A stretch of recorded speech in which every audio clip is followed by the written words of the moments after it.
Minecraft Dungeons, a spin-off to the Minecraft series that turns Minecraft into an action RPG in the likes of Diablo or Torchlight, but well, for kids.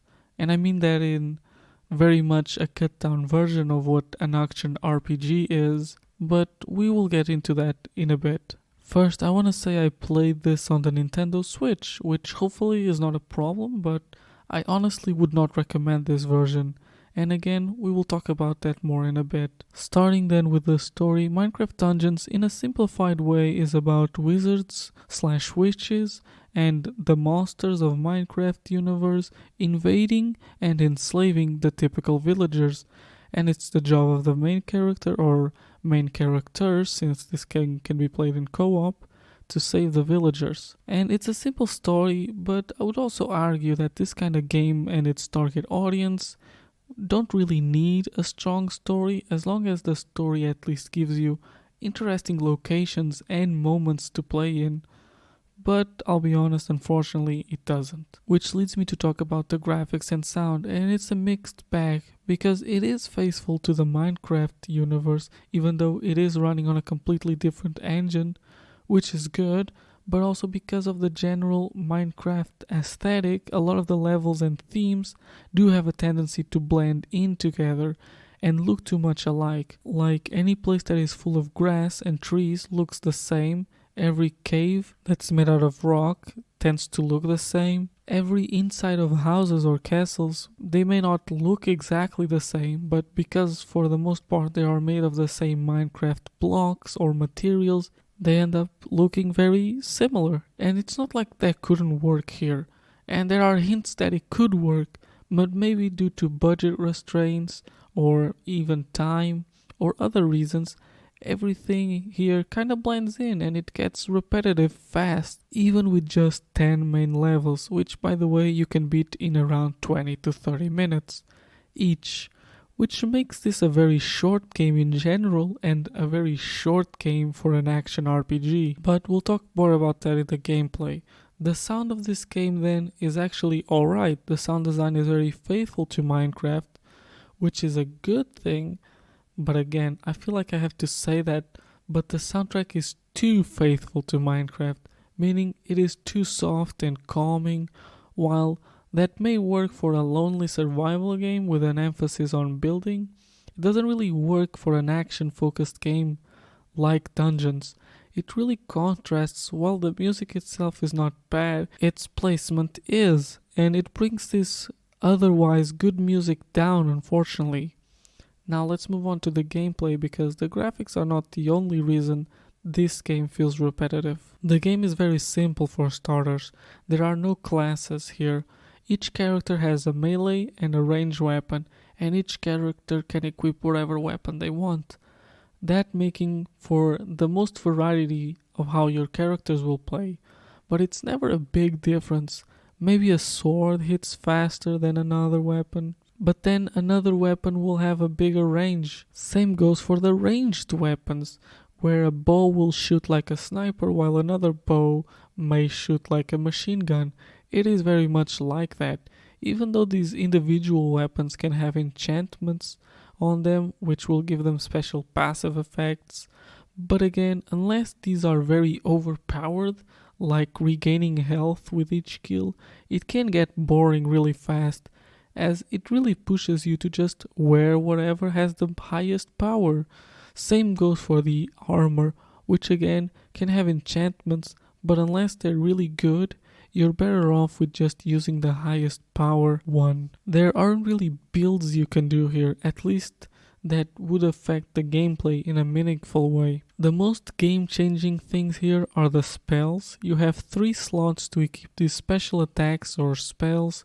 This can be found in the game the same way every other item in the game can be found, by either finding them in dungeons or spending your emeralds, which is your currency in this game, at the home base. But even in these, there isn't much variety. They mostly range from healing spells and special ranged and radius attacks, or making your character move faster, for example. The most interesting one in my opinion are the pets, but only because it adds like a little animal to fight with you, and that's kind of funny. Overall, building your character just isn't interesting, unfortunately, and this lack of variety also really hurts the co-op, because there just isn't any synergy between players. Everyone is just your regular warrior type. At most, you could have you and your friends split on, some playing with melee and others ranged, but in the end, they're limited by how many arrows they have, since it is an expendable item, aka ammo. The co-op of dungeons really ends up only serving for that fun that comes with co-op and making the game easier, which this is already a fairly easy game, especially with being able to change the difficulty of each level before entering. Which leads me to talk about that. Levels have difficulty options while the game starts on default difficulty, and you can unlock further difficulties by beating the game, which honestly I don't know why would you want that given how repetitive this game gets. But even more than that, each level already has 7 levels of difficulty, the easier ones being cut off as you progress, which shouldn't be a problem if you play at the recommended levels for your power level throughout the game, given that the loot you get will be proportional to the difficulty that you play on. No reason to play on the lower difficulties, especially in the beginning, as it will only make the later game harder. And it's like, why? You know, they keep hitting on these gameplay mechanics to create replayability, but the core of the game is just not engaging enough for that. There is nothing to grow to in this game. Your low-level character will play essentially the same as your high-level one, except he does more damage, which won't seem like a difference if you keep playing at the recommended level of difficulty, which again are the only levels worth playing for leveling up. Anyways, to finish this off, I want to talk about the enemies. These are alright. Honestly, the best ones are the ones taken straight out of Minecraft. The creepers who will run towards you and explode, the zombies that try to swarm you, the skeletons that use arrows, spiders that slow you down with webs, and witches, wizards that will buff other characters into bigger, more powerful versions. And that's cool.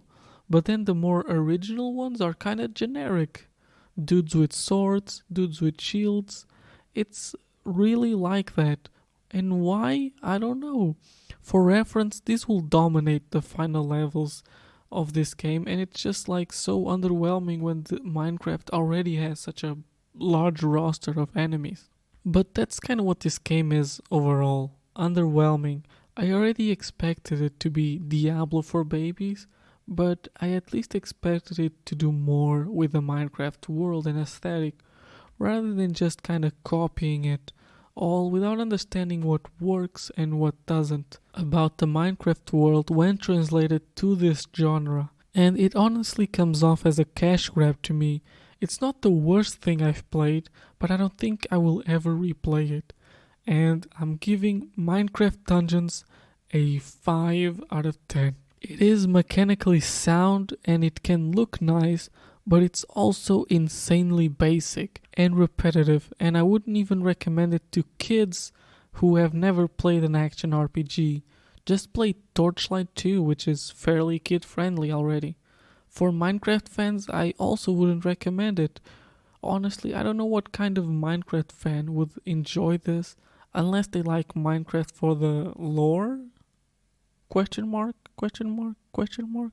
But regardless, I would also not recommend the Switch version. It's not that it doesn't run fine, it's just that the loading screens are really long and the visual cutbacks are big, especially for a game that already doesn't look particularly impressive in a technical way.